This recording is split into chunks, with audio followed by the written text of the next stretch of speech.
I got an interesting DM from a Bert Show listener trying to give me a different perspective on my attitude on the video that we played yesterday of the 22, 23-year-old in New York City that was really stressed out and crying on TikTok because this is her first 9-to-5 job in New York City and nothing seems to be falling into place for her. She's totally stressed out by this new job. She's having a tough time getting on the train. She doesn't have any time for any extracurricular or any fun. And she just really feels like her life is falling apart right now, right? So we listened to that video yesterday, and then I think we got into this healthy debate because Cassie has a very different attitude about that video than I did. I'm a big fan of grit and paying your dues, and Cassie's like, hold on a second. For me, looking back at it, companies generally don't work that way. It used to be you paid your dues because you would invest in the company and they'd invest in you back.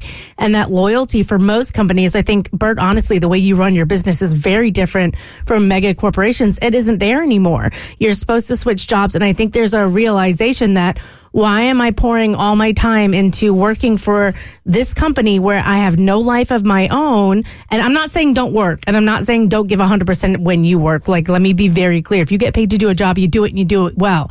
But why am I giving my entire life to this company that does not give a crap about me, is going to lay me off whenever they want, and I have no life, and I'm just making money for somebody else? And so it's a reinvestment in what do I want out of my life, and my job is what funds my life. Yeah, and I can feel that, and I hate big business, and you know this. We all work together on a couple of different projects. Cassie is part of Pioneer Network, and she's also part of the Bert Show.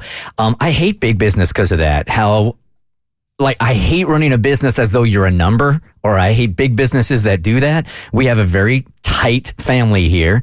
Take a day off, something's going on in your life. You do what you got to do. I understand that work doesn't have to be first all the time. But I also know that I have hired people that respect that they work so hard that I never have to say, work harder. You guys are working harder than I am. And they don't take advantage of the system. Right. Uh-huh. So this is the DM I got. And believe it or not, I do listen to you guys in DMs. And when you give me something to really chew on, I like chewing on it. So here you go. Listening to your break today about the young woman on TikTok who just started working and realized it sucks. She says to me, you seem to have a deep obsession with paying your dues and grit. I'm a hardworking person who also values independence. However, you seem to value hard work and grit more than you value happiness. When these kinds of conversations come up, and it seems like there's no room for change in our society for you, paying people for internships, working less hours, taking easier paths, always seems to turn you off. I do think you have to learn some lessons through experience, but I don't think you have to sacrifice, capital letters, years of your life in misery to do so. Can't there be a balance without implying these people weak for thinking our societal norms are trash? She says, I don't know, just a thought. I guess what I mean is that you don't have to suffer to be happy and or successful. All right. So what do you guys think about that? I think there's something to be said because I know that you worked very hard to get to where you are today. I'm sorry, my voice is giving out today. I know that when you work hard and you had to put in years and years of grit, sometimes when you see other people have a little bit of an easier time or get cut a little bit more slack, sometimes it can really rub you the wrong way. Mm-hmm. And I can relate to that because I do feel like I've put in the work, but I can understand that you want people to experience the same kind of pain for the same kind of success. So I feel like maybe that's why you tend to grab onto the grit a little bit. I think that says a lot, too, about how people responded to the whole idea of people's student loans getting paid off. And those people who had to pay their student loans was like, no, make them pay. I'm like, why wouldn't you want somebody yeah, it would have been nice if they would have done it for us, but they didn't. Why not try to help out a future generation when we have mad inflation right now and very different now than it was when we went to school. So why would you oppose somebody getting their student loans paid off to help give them a leg up? It shouldn't take away from you what somebody else is able to get. And for me, I think when we look at somebody not having grit or wanting that softer lifestyle, it seems like an opposite, right? So you either have drive and you have the grit, or you're basically just going to phone it in. And I think it's in the middle, right?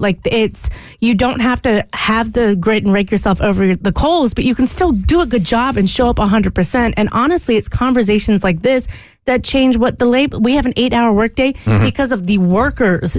People attribute it to Henry Ford. It's because of the workers pushing back, and that's where they came up with the 888 structure.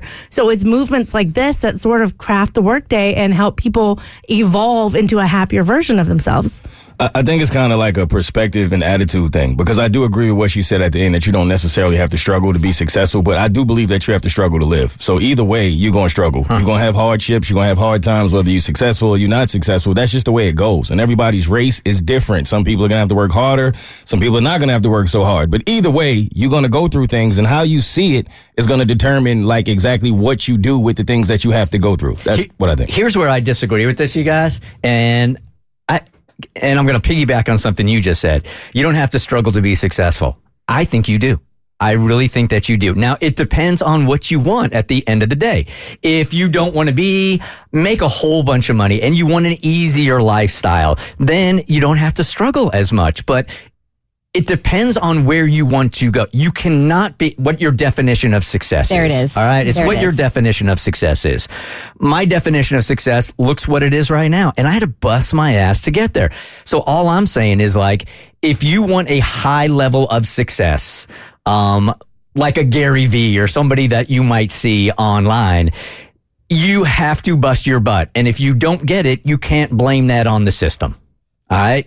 You can't complain that things are expensive. You can't complain that you're working day and night based on where you want to be, what the end goal is. Do you know what I'm trying to say? No, you summed it up by saying what your definition of success is. Right. And I think that determines as far as what your struggle is going to be. I don't think you're not a successful person if you're making $40,000 a year and you got a couple of kids and you are happy. That to me is the only definition of success, is happiness. This is my definition of success. And so I had to work harder and pay dues and really bust some ass to get here. But if your definition is different than that there is nothing wrong with that. That's the only definition of success. No, I completely agree with you. And like for me, my perspective, I think I do both. I think I bust my ass to work hard to get what I want. And then in the end, I complain that I had to work so damn hard to get it. Sometimes you do both. The Bert Show.